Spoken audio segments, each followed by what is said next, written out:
کوئی اللہ والا ہے، کوئی بہت بڑا پیر ہے، بزرگ ہے، ولی ہے، جس نے لوگوں کی اصلاح کر دی اور لوگ جو ہے وہ اچھے بن گئے، آپ کے دینی کام کرنے کی وجہ سے شرابی جو ہے وہ نمازی بن گیا، یہ بھی آپ کے لیے جو ہے وہ صدقہ جاریہ ہے۔ اسی طریقے سے آپ نے ایسی اولاد چھوڑی کہ جو اولاد نیک رہی اور اس نے نیکی کا پرچار کیا اور اپنی زندگی میں نیک رہی اور لوگوں کو نیک بناتی رہی، آپ نے حافظ عالم بنا دیا اور اس نے حافظ عالم بنائے، بہت سے ہزاروں لوگ بنائے۔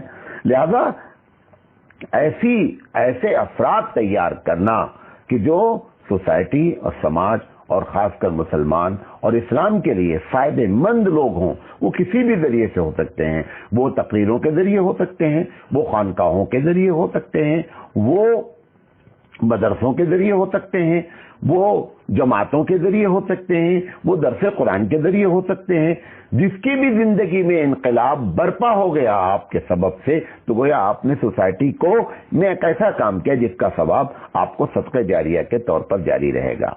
اچھا، اب دوسرا سوال اس میں یہ ہے کہ سب سے اچھا صدقہ کون سا ہے؟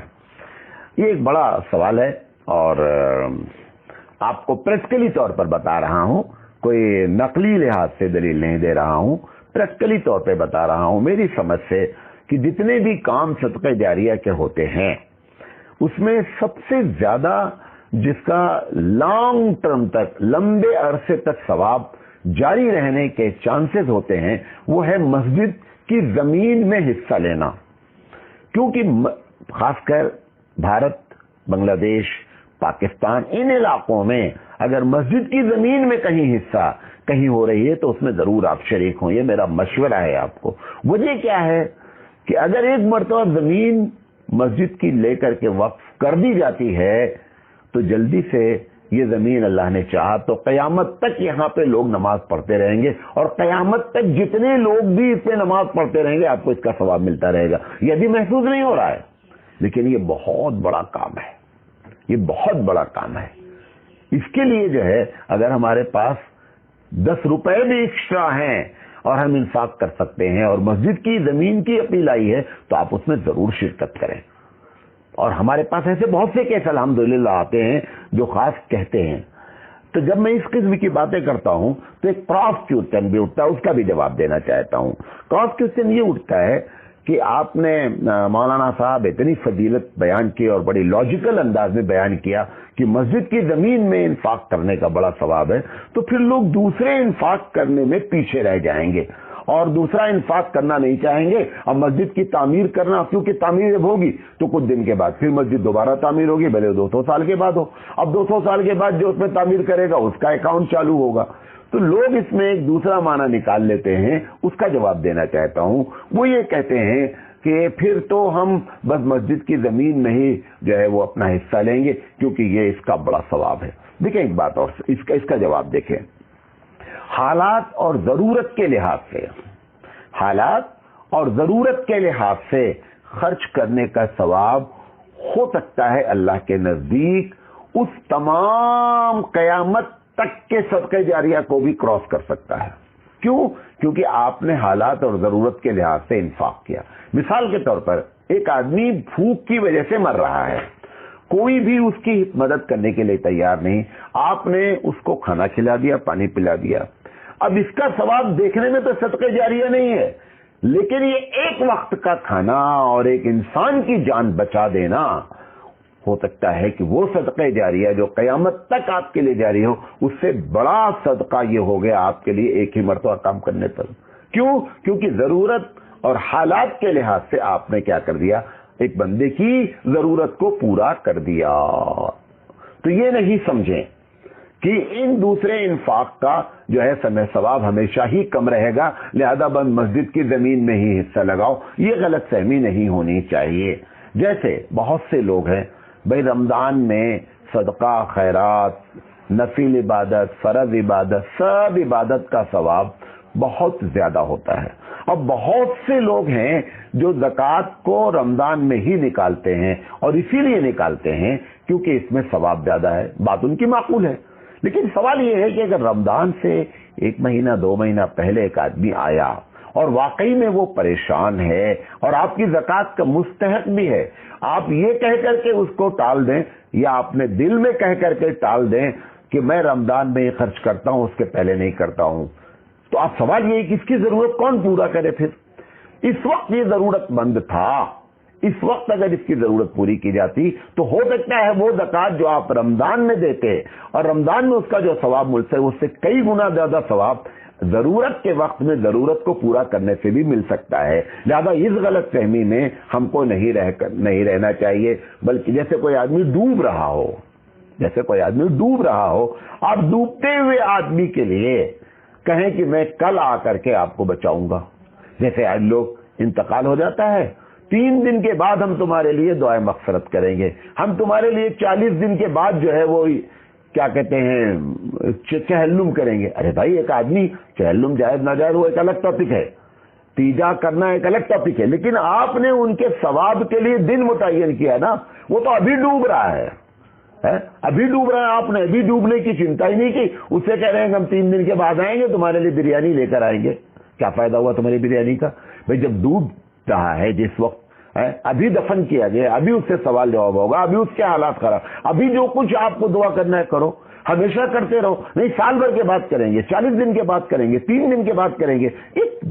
آپ نے ڈے متعین کیا، ہم کون ہوتے ہیں ڈے متعین کرنے والے؟ نہ عقلی لحاظ سے دلیل ہمارے پر، نہ نقلی لحاظ سے دلیل، نقلی سے مراد نہ قرآن حدیث میں کہیں لکھا ہے، غیروں سے آپ نے سیکھ لیا اور وہی اپنی زندگی۔ اور مزے کی بات یہ ہے، ایسے لوگوں کو کھانا کھلاتے ہیں جو رشتہ دار ہیں، کاروں سے آتے ہیں، کھانا کھاتے ہیں، کھانے میں عیب نکال کے چلے جاتے ہیں۔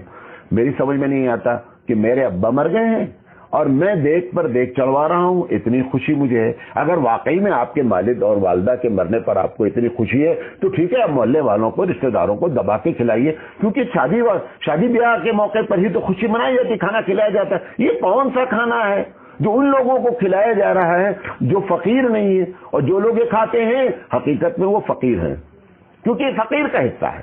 یہ ایصال ثواب کا کھانا ہے، گرچہ وہ 3 دن کی قید بری ہے، 40 دن کی قید اس سے زیادہ بری ہے، برسی کی قید بری ہے، لیکن کام تو وہ کر رہا ہے کہ غریبوں کو کھلا کر کے تاکہ اپنے ابا کی روح کو اس کا ثواب پہنچائے۔